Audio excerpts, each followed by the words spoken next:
रिक्त स्थानों में प्रतीक ये या ये वाला प्रतीक को भरकर सही कथन बनाइए। ठीक है, तो देखिए हमें दो प्रतीक दिए गए हैं और ये हमें जो यहाँ पर अलग अलग भाग दिए गए हैं प्रश्न में, हमें कुल 7 भाग दिए गए हैं। इन 7 भागों में हमें या तो ये प्रतीक भरना है या ये प्रतीक भरना है। ठीक है, और हमें सही कथन बनाना है। ठीक है, तो पहले हमें ये पता होना चाहिए कि ये प्रतीक क्या है। ठीक है, तो पहला जो हमारा ये प्रतीक है ये, तो ये दर्शाता है हमारा किसे, उपसमुच्चय। उपसमुच्चय को अगर मैं किसी समुच्चय के किन्हीं दो समुच्चयों के बीच में ये चिन्ह लगाता हूं तो इसका मतलब है, या फिर मैं इसे कहता हूं इंग्लिश में सबसेट। ठीक है, तो मान लीजिए अगर मैंने यहां पर लिखा है कि ए और ये वाला चिन्ह लगाकर मैंने लिखा है बी, तो इस कथन का मतलब है कि ए जो है वो हमारा उपसमुच्चय है किसका, बी का। तो ए हमारा उपसमुच्चय है बी का। ठीक है, और अगर मैं इसी में ही ये लगा दूं, मतलब इसे काट दूं, यानी कि अगर मैंने इसे यहां पर ऐसे काट दिया तो इसका मतलब है कि ए उपसमुच्चय नहीं है बी का। ठीक है, तो यही दो कथन हमें, यही दो प्रतीक जो है वो हमें ऊपर प्रश्न में दिए गए हैं और हमें क्या करना है, इन प्रतीकों को यानी कि उपसमुच्चय है और उपसमुच्चय नहीं है, इन्हें 7 भागों में रिक्त स्थानों में भरना है। ठीक है, अब देखिए ये कैसे पता लगेगा कि हमारा कोई पहला समुच्चय किसी दूसरे समुच्चय का उपसमुच्चय है या नहीं है। अगर एक समुच्चय के सभी अवयव, मतलब जो पहला समुच्चय है उसके सभी अवयव दूसरे समुच्चय में उपस्थित हैं, सभी अवयव उपस्थित हैं। ठीक है, दूसरे समुच्चय में, तो हमारा जो पहला समुच्चय है वो दूसरे समुच्चय का उपसमुच्चय हो जाएगा। यानी कि अगर मैं यहां पर बात करूं तो अगर ए के सभी अवयव बी में उपस्थित हैं तो इसका मतलब ए बी का उपसमुच्चय होगा, और अगर ए का एक भी अवयव ऐसा है जो कि बी में उपस्थित नहीं है तो हम यहां पर सीधा सीधा लिखेंगे कि ए बी का उपसमुच्चय नहीं है। तो अब इसी तर्क के साथ हम ये सारे प्रश्न हल करते हुए चलेंगे। तो पहले भाग में हमें दिया गया है कि 2 3 4 और डैश 2 3 4 डैश 1 2 3 4, यानी कि पहला समुच्चय हमारा 2 3 4 और दूसरा समुच्चय हमारा 1 2 3 4 5। तो हमें यह बताना है कि इसका उपसमुच्चय है या नहीं है।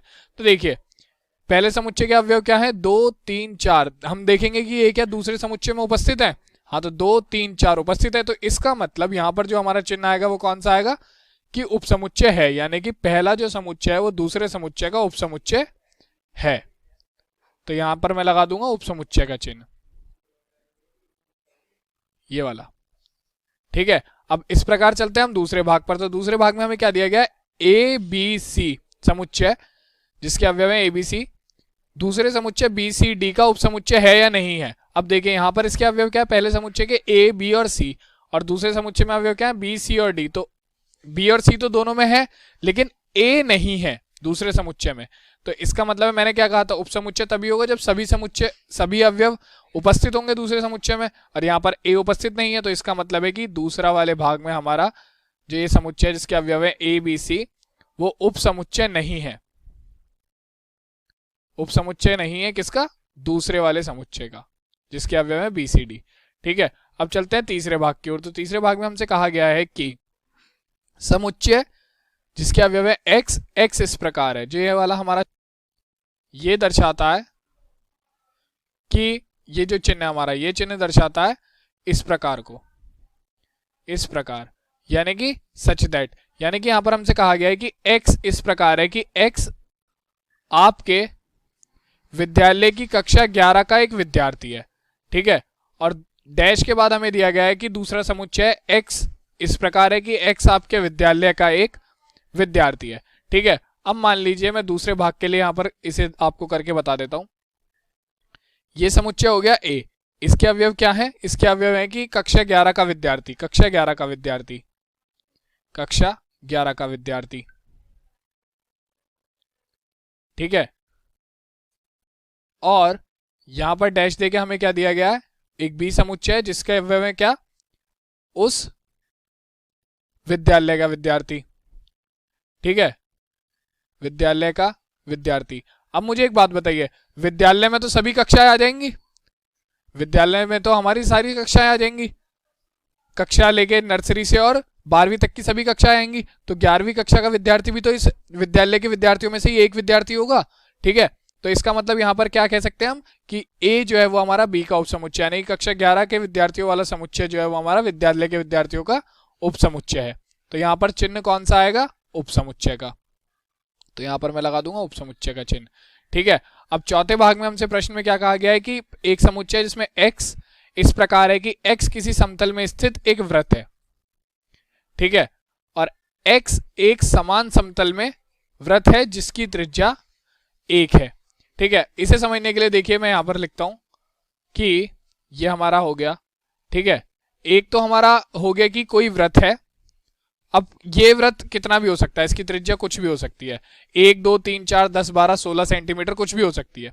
ठीक है, लेकिन जो दूसरा हमारा है, दूसरा समुच्चय, उसके जो अवयव हैं उसमें हमारे बता दिया गया है, हमें निश्चित कर दिया गया है कि इसकी त्रिज्या 1 है। तो आप बताइए, अगर मैं यहाँ पर एक 3 इकाई त्रिज्या वाला वृत्त ले लूं तो वो क्या इस वृत्त के बराबर होगा? नहीं होगा। तो इसका मतलब साफ है कि ये जरूरी नहीं है जो हमारे पहले जो समुच्चय है उसके जो अवयव है वो दूसरे समुच्चय के बराबर हो। तो इसका मतलब यहां पर हम क्या लिखेंगे कि ये हमारा उपसमुच्चय नहीं होगा। ठीक है, क्योंकि पहले तल में स्थित जो वृत्त है उसकी त्रिज्या कुछ भी हो सकती है, 3 4 5, तो वो बड़ा छोटा हो सकता है दूसरे तल के, लेकिन इसकी त्रिज्या हमें क्या दे दी गई है? 1 इकाई फिक्स कर दिया गया। तो इस वजह से ये हमारा उपसमुच्चय नहीं होगा। ठीक, अब पांचवें भाग की ओर चलते हैं। पांचवें भाग में हमसे कहा गया है कि x इस प्रकार है कि x किसी समतल में स्थित एक त्रिभुज है।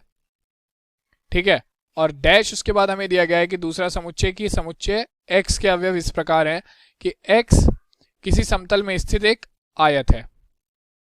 ठीक है, तो अब देखिए चौथे भाग के लिए हमें क्या दिया गया है? पहला समुच्चय जो है उसमें तो एक त्रिभुज है समतल में स्थित, तो मैंने कोई भी त्रिभुज बना लिया, और दूसरे उसमें क्या दिया गया है? ये हमारा समुच्चय ए हो गया, और समुच्चय बी मैंने मान लिया, उसमें हमें दिया गया है एक आयत। ठीक है, तो अब आप एक बात बताइए, आयत और त्रिभुज क्या कभी बराबर हो सकते हैं? नहीं हो सकते, सीधी बात है। तो यहां से भी हमें साफ साफ पता लग रहा है कि ये हमारा उपसमुच्चय नहीं होगा। ठीक है, क्योंकि त्रिभुज एक अवयव है और आयत उसका दूसरे समुच्चय का अवयव है, जो कि कभी बराबर हो ही नहीं सकते, तो ये हमारा उपसमुच्चय नहीं होगा। ठीक है, अब चलते हैं पांचवें भाग की ओर। पांचवें भाग में हमें क्या दिया गया? एक समुच्चय है जिसमें x अवयव है और x इस प्रकार है कि किसी समतल में स्थित एक समबाहु त्रिभुज। तो समबाहु त्रिभुज कौन से होते हैं? समबाहु त्रिभुज हमारे वो त्रिभुज होते हैं, समबाहु त्रिभुज हमारे वो त्रिभुज होते हैं जिसकी सभी भुजाएं बराबर हो। ठीक है, यानी कि अगर मैं यहां पर एक त्रिभुज मान लूं, ये हमारा एक त्रिभुज है। ठीक है, तो इसकी सभी भुजाएं अगर बराबर होंगी, ये भी a हो गई, ये भी a हो गई और ये भी a हो गई, और इसका भुजा त्रिभुज का नाम है ABC। ठीक है, ये एक समबाहु त्रिभुज होगा। ठीक है, और दूसरा b हमें क्या दिया गया है? a, ये तो हो गया समुच्चय a का अवयव, और b के अवयव हमें क्या दिए गए हैं? b के अवयव हमें दिए गए हैं, ये b के अवयव हमें दिए गए हैं कि x इस प्रकार है कि x किसी समतल में स्थित एक त्रिभुज है। ठीक है, तो समतल में स्थित त्रिभुज है, यानी कि यहां पर हमारा कोई सा भी त्रिभुज हो सकता है। ठीक है, यहां पर हमारा हो सकता है कि एक समकोण त्रिभुज हो सकता है समबाहु त्रिभुज भी हो सकता है समद्विबाहु त्रिभुज हो। ठीक है, तो यहां पर किसी भी प्रकार का त्रिभुज हो सकता है। तो ये अगर हमारा यहां पर अगर मान लीजिए मैंने यहां पर समबाहु त्रिभुज आ गया हमारा किसी तरीके से समुच्चय बी में, तो यानी कि दोनों के अवयव बराबर हो जाएंगे।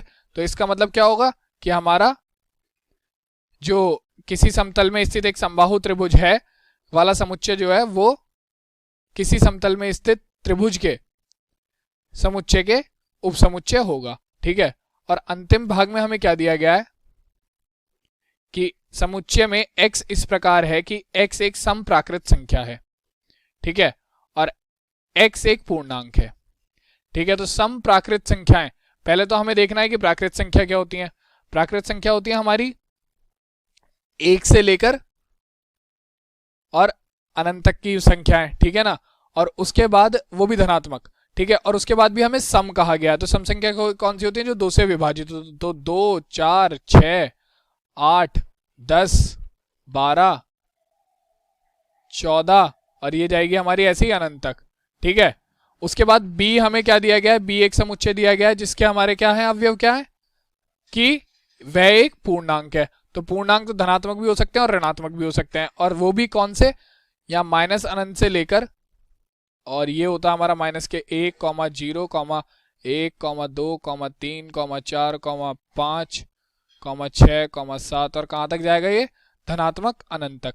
ठीक है, तो देखिए इसमें 2 भी आ रहा है, 4 भी आ रहा है, 6 भी आ रहा है। अगर मैं ऐसे आगे चलूंगा तो ये सभी अवयव हमारे इसमें उपस्थित होंगे, यानी कि ए के सभी अवयव बी में उपस्थित होंगे। तो इसका मतलब क्या है कि ए हमारा उपसमुच्चय, यानी कि जो सम प्राकृत संख्या वाला हमारा समुच्चय, ये उपसमुच्चय होगा एक पूर्णांक संख्या वाले समुच्चय के।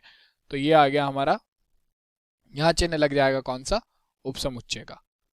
ठीक है, और यही हमारा ये प्रश्न समाप्त होता है। सारे भाग हमने हल कर दिए।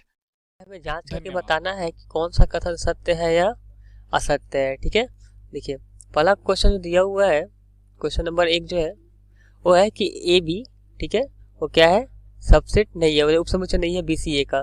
कि पहला क्वेश्चन है ए बी उपसमुच्चय, ठीक है, नहीं है किसका, बी सी ए का। ठीक है, देखिए इसे कैसे समझेंगे, देखिए बाएं तरफ जो है वो ए और बी दोनों है, मतलब पहले वाले जो समुच्चय उसमें ए बी दोनों है, और दाहिने तरफ में क्या है, ए बी दोनों है। ठीक है, तो बाएं तरफ का जो भी समुच्चय है उसका सारा अवयव दाहिने तरफ है, यानी कि यह जो है वो सबसेट होगा किसका, इसका समुच्चय होना चाहिए, उपसमुच्चय होना चाहिए। इसलिए हमारा जो है दिया हुआ है और नहीं है, इसलिए पहला वाला क्या होगा, असत्य होगा। क्या होगा, असत्य होगा। क्यों, क्योंकि बाएं तरफ का तो सारा अवयव दाहिने तरफ में है, इसलिए इसका कहना कि ये उपसमुच्चय नहीं है, ये गलत है। दूसरा क्वेश्चन है, क्वेश्चन नंबर 2 है, क्या दिया हुआ है कि ए ई जो है उस उपसमुच्चय किसका, अंग्रेजी वर्णमाला का एक स्वर है। ठीक है, पहले हम लिख लेते हैं बाएं तरफ और दाहिने तरफ को रोस्टर फॉर्म में। क्या दिया हुआ है, देना है इसका कि अंग्रेजी वर्णमाला का एक स्वर है। ठीक है, यानी कि क्या, ए ई आई ओ यू। ठीक है, तो यहाँ पर क्या होगा, देखिए बाएं तरफ का समुच्चय में ए ही है और दाहिने तरफ में भी ए ही है, यानी कि ये हमारा इसका कहना कि ए इसका उपसमुच्चय है या क्या होगा, सत्य है। ठीक है, अब क्वेश्चन नंबर 3 देखते हैं। क्वेश्चन नंबर 3 में है कि 1 2 3 जो है उपसमुच्चय किसका, 1 3 5 का। क्वेश्चन बोल रहा है कि 1 2 3 उपसमुच्चय है किसका, 1 3 और 5 का। ऐसा बोलना, देखिए इसमें 1 और 3 तो दाहिने तरफ है, लेकिन 2 जो है इधर में नहीं है। ठीक है, 2 जो है दाहिने वाले समुच्चय में नहीं है, तो इसका मतलब ये हुआ कि यह इसका उपसमुच्चय है। यह बोलना क्या होगा, बिल्कुल असत्य होगा, यह इसका उपसमुच्चय नहीं होगा। क्यों, क्योंकि क्या 2 जो है दाहिने वाले समुच्चय के पास नहीं है, इसलिए असत्य होगा। अब देखिए चौथा नंबर क्वेश्चन क्या बोल रहा है कि ए जो होगा वो समुच्चय होगा किसका, उपसमुच्चय होगा एबीसी का। क्या है, ए उपसमुच्चय है ए बी सी का। बिल्कुल सही बात बोला जा रहा है। क्यों, क्योंकि यहाँ पे एक ही अवयव है इस समुच्चय में ए। ठीक है, और जो कि दाहिने वाले समुच्चय में भी है, तो इसलिए क्या होगा, ये वाला सत्य है। ठीक है, अब देखिए 5वां नंबर क्वेश्चन क्या बोल रहा है कि ए जो है एलिमेंट है ए बी का। ध्यान दीजिए, ए जो है एलिमेंट है किसका, ए बी सी का। हम यहाँ पे समझे कि कोई भी जो समुच्चय है वो किसी दूसरे समुच्चय का सिर्फ उपसमुच्चय हो सकता है, उसका अवयव नहीं हो सकता है। ठीक, एक समुच्चय दूसरे समुच्चय का अवयव नहीं हो सकता, वो केवल उसका उपसमुच्चय हो सकता है। तो इसका बोलना कि यह इसका अवयव है, ये गलत है, यानी क्या होगा हमारा, असत्य। ठीक, अब देखिए 6ठा नंबर क्वेश्चन क्या बोल रहा है, क्वेश्चन नंबर 6 बोल रहा है कि एक कुछ इस तरीके से कि 6 से कम एक सम प्राकृत संख्या है। क्या है, 6 से कम एक सम प्राकृत संख्या है। तो हम अगर इस सेट को लिखे रोस्टर फॉर्म में, तो यहाँ पे क्या होगा, यहाँ पे होगा 6 से कम एक सम प्राकृत संख्या, यानी कि केवल क्या आएगा, 2 4 आएगा। और दाहिने तरफ में क्या आएगा कि एक प्राकृत संख्या जो संख्या 36 को विभाजित करती है। ठीक है, वैसे प्राकृत संख्या जो संख्या 36 को विभाजित करती है। देखिए, और ये बोल रहा है सबसेट बोल रहा है, तो 36 को विभाजित करने वाली कौन कौन सी होगा, हमें सम संख्या बोल रही है ना, कि प्राकृत संख्या, हमें प्राकृत संख्या बोल रही है, यानी कि 1 हो जाएगा, 2 हो जाएगा, 3 क्या है, 3 फिर 4 फिर 6 9 12 18 और 36 इतने आएंगे। अब देखिए कि 2 और 4 जो बाएं वाले समुच्चय के पास है वो दाहिने वाले भी समुच्चय के पास है, मतलब कि हम ये बोलना कि हमारा उपसमुच्चय है, या बिल्कुल सत्य होगा। ठीक है, धन्यवाद। ये हमें दिया हुआ है एक समुच्चय, ये दिया हुआ है 1 2 और एक 3 4 खुद में एक सेट है, लेकिन क्या है, एलिमेंट है, अवयव है किसका, ए का, और 5 दिया हुआ है। तो हमें निम्नलिखित कथन को बताना है कि कौन कथन सत्य है और कौन कथन सत्य नहीं है। ठीक है, तो पहला दिया हुआ है हमारे पास 3 4 जो है सबसेट है ए का। क्योंकि खुद देखिए यहाँ पे जो 3 4 जो लिखे हुए हैं वो सेम यहाँ पे भी लिखे हुए हैं। मतलब यदि अब इसे सबसेट दिखाना था तो अगर कुछ इस फॉर्म में अगर लिखा होता, ठीक है, कुछ इस फॉर्म में, तो हम बोल सकते थे कि ये सबसेट होगा इसका। लेकिन यहाँ पे क्या होगा, 3 4 जो होगा वो एलिमेंट होगा ए का। तो जो पहला का जो फर्स्ट नंबर हमारे पास है वो क्या होगा, हमारे पास असत्य होगा, वो सही नहीं होगा। एलिमेंट हो, अवयव हो सकता है, लेकिन वो एक उपसमुच्चय नहीं होगा, यानी कि पहला क्या हुआ, असत्य होगा। अब हम दूसरा नंबर क्वेश्चन देखते हैं। दिया हुआ है कि 3 4 जो है अवयव है ए का। बिल्कुल सही, मैंने बताया कि 3 4 जो है अवयव है इसका ए का। तो यहाँ से क्या होगा, दूसरा क्या होगा, सत्य होगा। ठीक है, अब देखिए थर्ड नंबर क्वेश्चन कि देखिए 3 4, देखिए अब यहाँ पे क्या होगा, ए का एक अवयव था, लेकिन जब दूसरे वाले ब्रैकेट में है, दूसरे वाले कोष्ठक में जब हम इसे लिख दिए तो ये क्या हुआ, एक खुद में एक सेट हो गया। ठीक है, खुद में एक समुच्चय हो गया, और ये समुच्चय किसके अंदर में, इसके अंदर में है। तो यानी कि थर्ड नंबर मैं बोला आपको कि कुछ अगर जब इसे एक तरफ से ऐसे लिख दिया, ठीक है, तो ये जो है इसके अंदर मौजूद है, यानी कि हमारा क्या होगा, उपसमुच्चय होगा, यानी कि ये क्या होगा, सत्य होगा। ठीक है, अब देखिए अगला क्वेश्चन देखिए, 1 जो है अवयव है ए का, बिल्कुल, एक जो है अवयव है इसका, यानी कि चौथा नंबर हमारा सत्य होगा। ठीक है, चूंकि हम लिखेंगे कि 1 जो है एलिमेंट है ए का, अवयव है ए का, इसलिए क्या होगा, ये सत्य होगा। ठीक है, अब देखिए 5वां नंबर क्वेश्चन में क्या दिया हुआ है, क्वेश्चन में 5 देखे तो यहाँ से एक सबसेट है इसका, बिल्कुल नहीं। एक अगर ऐसे लिखा होता ना, मैं बता दूं, अगर एक जो है यहाँ पे अगर कुछ इस फॉर्म में लिखा होता तो हम बोल सकते थे कि हाँ सबसेट हो सकता था, लेकिन ऐसे करेंगे तो सिर्फ क्या होगा, अवयव होगा। तो यहाँ से क्या होगा, 5वां जो होगा वो क्या होगा, असत्य होगा। 5 क्या होगा हमारा, असत्य होगा। अब छठा देखिए तो क्या दिया हुआ है हमारे पास कि 1 2 5 क्या दिया हुआ है, उपसमुच्चय किसका, ए का। देखिए 1 2 5, हाँ बिल्कुल है, क्योंकि एक कोष्ठक में लिखा हुआ है तो ये किसका होगा, उपसमुच्चय होगा। ठीक है, यहाँ देखिए हमारे कुछ इस तरीके से दिया हुआ है 1 2 5। यदि हम बाहर में लिखते तो एक इसका अवयव होता है। ठीक है, लेकिन चूंकि एक कोष्ठक में बंद है इसलिए क्या होगा, एक सबसेट होगा ए का। तो ये क्या होगा, कथन हमारा बिल्कुल सत्य होगा। अब देखिए क्वेश्चन नंबर 7 हम देखते हैं क्या दिया हुआ है। 7 में दिया हुआ है कि 1 2 5 अवयव है इसका, बिल्कुल नहीं। यदि कुछ अगर इसे हम इस तरीके से लिखते हैं कि 1 2 5 एलिमेंट है इसका, तब सही था, लेकिन कोष्ठक में कर देने के बाद क्या होता है कि एक उपसमुच्चय बनने लगता है, तो यहाँ से क्या होगा, एक असत्य होगा। ठीक है, अब देखिए क्वेश्चन नंबर 8 देखते हैं क्या दिया हुआ है। क्वेश्चन नंबर 8 है कि 1 2 3 सबसेट है ए का, बिल्कुल सही, एक क्या होगा, ये सत्य होगा। क्यों, क्योंकि 1 2 3 नहीं, बिल्कुल नहीं, माफ कीजिएगा, यहाँ पे क्या दिया हुआ है 1 2 3, जो कि 3 जो है खुद में क्या है, एक समुच्चय बना हुआ है। तो यहाँ से क्या होगा, अगर मैं इसे सब क्या बोलूँ, उपसमुच्चय बोलूँ तो ये गलत होगा। तो यहाँ से क्या होगा, ये जो होगा असत्य होगा। ठीक है, 8वां नंबर क्या होगा हमारा, असत्य होगा। 9वां है 5 एलिमेंट है ए का, हाँ बिल्कुल, क्योंकि 5 जो होता है यानी रिक्त समुच्चय जो होता है वो हर किसी सेट का अवयव होता है। ठीक है, तो यहाँ क्या होगा, सत्य होगा। अब हम 9वां नंबर क्वेश्चन देखें तो 9वां नंबर क्वेश्चन क्या दिया हुआ है हमारे पास से 10वां कि 5 सबसेट है ए का, बिल्कुल, रिक्त समुच्चय जो होता है वो क्या होता है, सबसेट होगा। लेकिन यहाँ पे अगर इसे कुछ हम इस तरीके से लिखते तो हम बोल सकते थे कि यह क्या है, यह इसका सबसेट है ए का। लेकिन इस तरह से लिखना, चूंकि हमेशा उपसमुच्चय जो है एक मझले कोष्ठक के अंदर में रहता है, इसलिए क्या होगा, यहाँ जो होगा ए होगा असत्य हो जाएगा। ठीक, कैसा होगा, असत्य होगा। अब देखिए अब क्वेश्चन नंबर 10 हम देखते हैं। आगे का क्वेश्चन क्या दिया हुआ है, माफ की, यहाँ से क्या होगा, ये वाला क्वेश्चन, क्वेश्चन नंबर 11 कि 5 सबसेट है ए का। मैंने भी कहा कि हाँ, अगर ब्रैकेट के अंदर में रहता है, यहाँ से अगर मैं इसे ब्रैकेट के अंदर में लिखता तो क्या होगा, उपसमुच्चय होगा, यानी कि इसका बोलना क्या हुआ, सत्य हुआ। ठीक है, आई होप कि आपको सोल्यूशन समझ में आया होगा।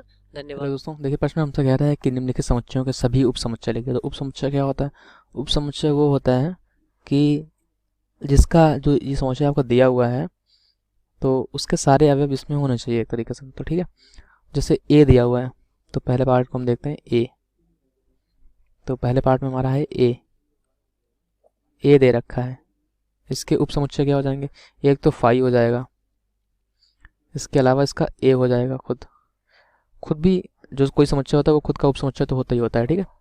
दूसरा पार्ट में आइए और क्लियर समझ में आएगा। ए का मान बी दिया हुआ है, तो एक तो फाई होगा, फाई तो सभी का होता है। दूसरा ए हो जाएगा, मतलब अब सारे अलग अलग करके लिख देना है। दूसरा बी हो जाएगा, ऐसा क्या होगा जिनका यूनियन कर दें तो हमको ये समुच्चय मिल जाए, ठीक है। बी हो जाएगा। तीसरा खुद ए का मान बी हो जाएगा, ठीक है। ऐसे देखिए थर्ड पार्ट में देखिए, तो थर्ड पार्ट में देखते हैं, देखिए कितना है, 1 2 और 3 है। एक तो फाई, एक सारे अवयव लिखने हैं, 2 जितने कॉम्बिनेशन हो सकते हैं, जितने भी जोड़े बन सकते हैं बनाते हैं, 3। फिर 1 और 2 भी हो सकता है इसका, 2 और 3 भी हो सकता है, या फिर 3 और 1 भी हो सकता है, और खुद 1 2 3 तो हो गई होगा, ठीक है। तो ये हो जाएंगे इतने। इसके बाद देखते हैं चौथा कितना है, फाई दिया हुआ है। तो जब फाई दिया हुआ है तो फाई का तो उपसमुच्चय कुछ नहीं, फाई ही होगा, ठीक है। तो ये आपका आंसर हो जाता है, ठीक है। तो ऐसे हम सभी उपसमुच्चय को लिख देते हैं। ए के कितने अवयव है यदि ए बराबर फाई है? तो फाई का मतलब क्या होता है कि जो हमारा समुच्चय ए है वो क्या है, रिक्त समुच्चय। तो समुच्चय ए कैसा है, रिक्त समुच्चय, यानी कि समुच्चय में कोई भी अवयव नहीं है। फाई का मतलब होता है रिक्त समुच्चय, या हम इसको किससे दर्शाते हैं, केवल खाली कोष्ठक से दर्शाते हैं। तो ये हमारा रिक्त समुच्चय। अब पी ऑफ ए क्या होता है, पी ऑफ होता है, पी ऑफ ए होता है समुच्चय ए का घात समुच्चय, घात समुच्चय। और घात समुच्चय क्या होता है, घात समुच्चय होता है सभी उप समुच्चयों का समुच्चय। किसी दिए गए समुच्चय के सभी उप समुच्चयों का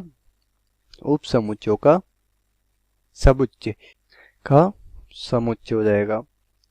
ये होता हमारा घात समुच्चय। अब हमारा समुच्चय ए क्या है, रिक्त समुच्चय, यानी कि इसमें कोई अवयव नहीं है।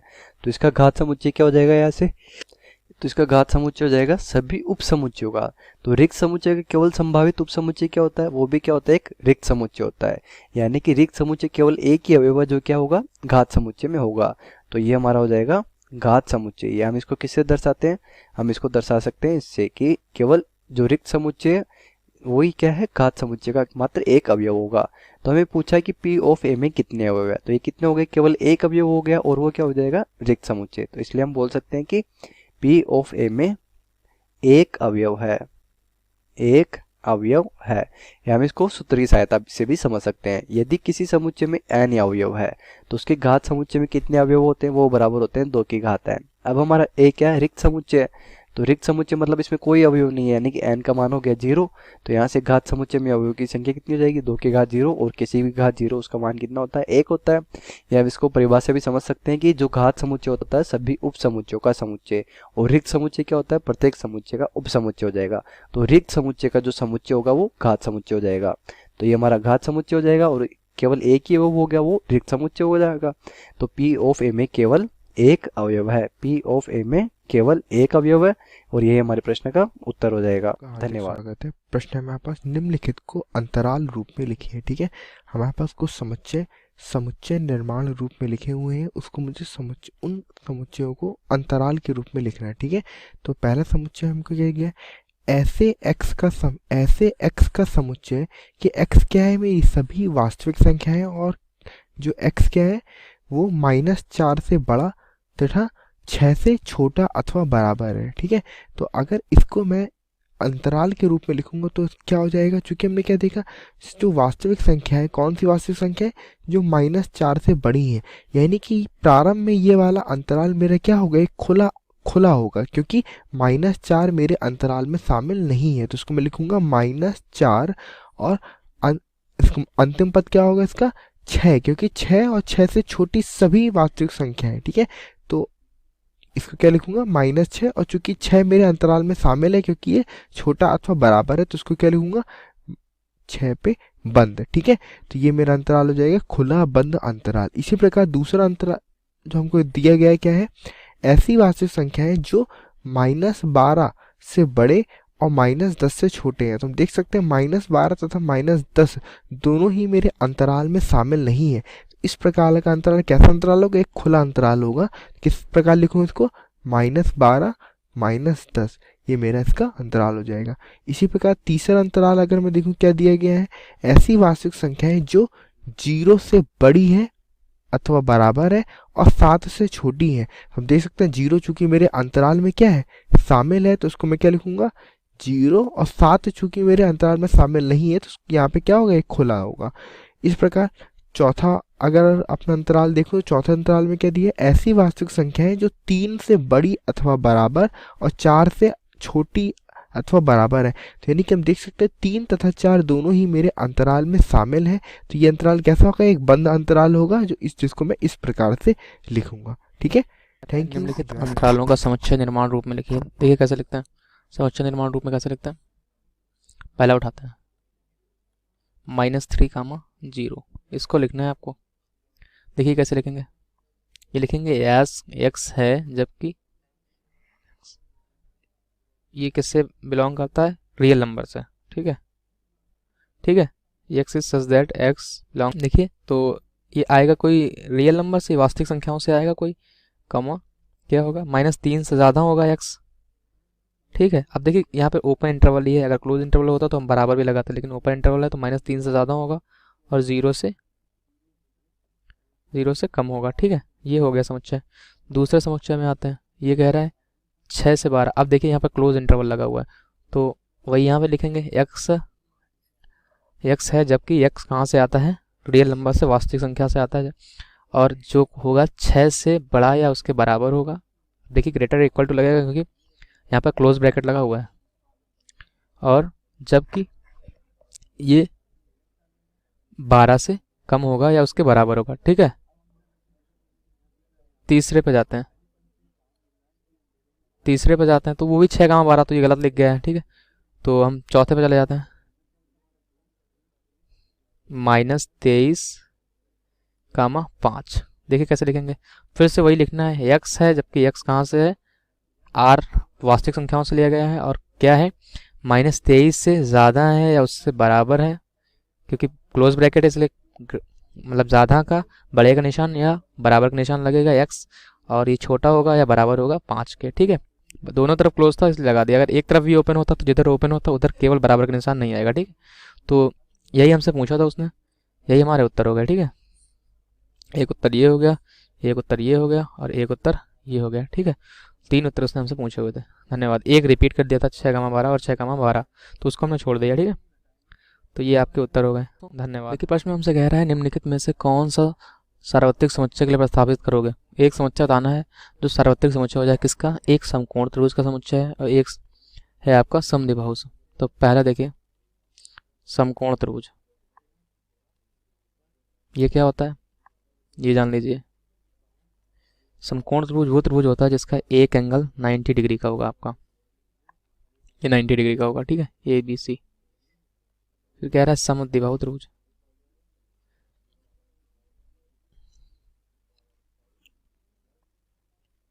समद्विबाहु त्रिभुज, समद्विबाहु त्रिभुज वो हो जाएगा जिसका 2 भुजाएं बराबर हों।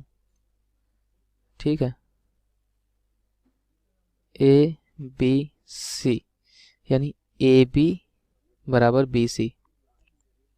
तो अब अगर हम कह रहा है कौन सा अब अगर हम केवल कह दें त्रिभुजों का समुच्चय तो वो भी यूनिवर्सल हो जाएगा, उसके अंदर समकोण, समद्विबाहु और समबाहु हर प्रकार के त्रिभुज आ जाएंगे। लेकिन केवल इनका अगर हमको बताना हो सार्वत्रिक समुच्चय, तो अगर हम एक समुच्चय लिख दें, एक कोई सेट लिख दें, सपोज दैट वो है D है, वो है समकोण समद्विबाहु त्रिभुज का समुच्चय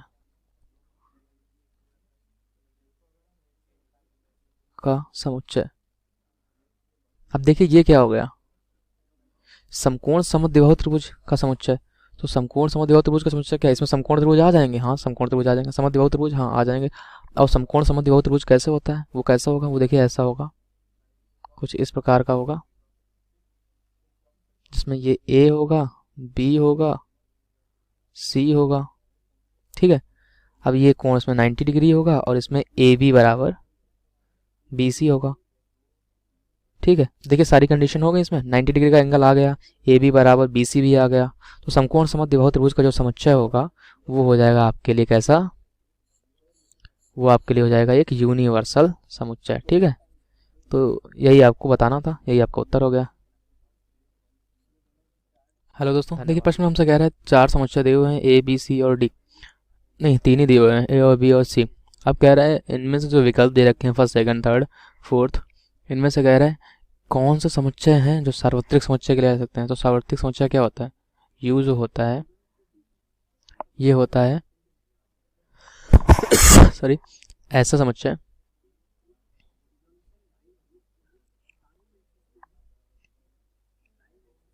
जिसमें सभी समुच्चय जो हैं उनके अवयव उपस्थित हों, सभी समुच्चयों के अवयव उपस्थित हों।